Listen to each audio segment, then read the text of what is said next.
So, just a question about your book.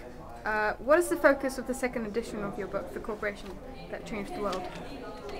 The book first came out in 2006, and in many ways was actually inspired by to what extent the company's history actually correlated with the dot-com boom, which we had just had in the year 2000. So I look back at that past and looked at actually how the company went through its own bubbles.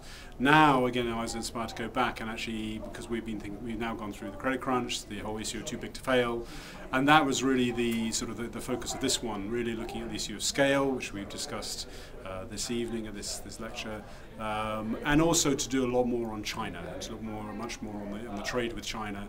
So the book, the first edition, had really focused on the relationship of the East India Company between Britain and India. This one really brought in China as the sort of the third leg of that commercial triangle. Thank you. Why do you think that the East India Company has all but disappeared from British history books?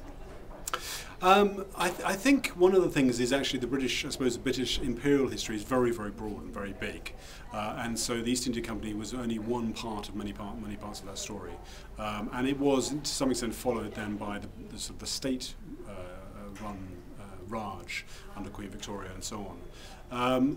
I think there are many things. I think one of the things which is interesting is that, particularly around, say, the slave trade, the communities here, African American communities, have been very assertive about challenging the received history about the slave trade. I think that's starting now with the Indian and Chinese communities in Britain as well. And there's a very good community group called the Brick Lane Circle, really trying to have a sort of cross-community discussion about the shared history we have. Thank you. How much do you think the East India Company would be worth if it was around nowadays? Well, that's an extraordinary. Yeah, it would be. It's an extraordinary question, because I suppose one of the issues is that it's like all stock market listed companies. It went through booms and busts, and it would probably be worth in the billions.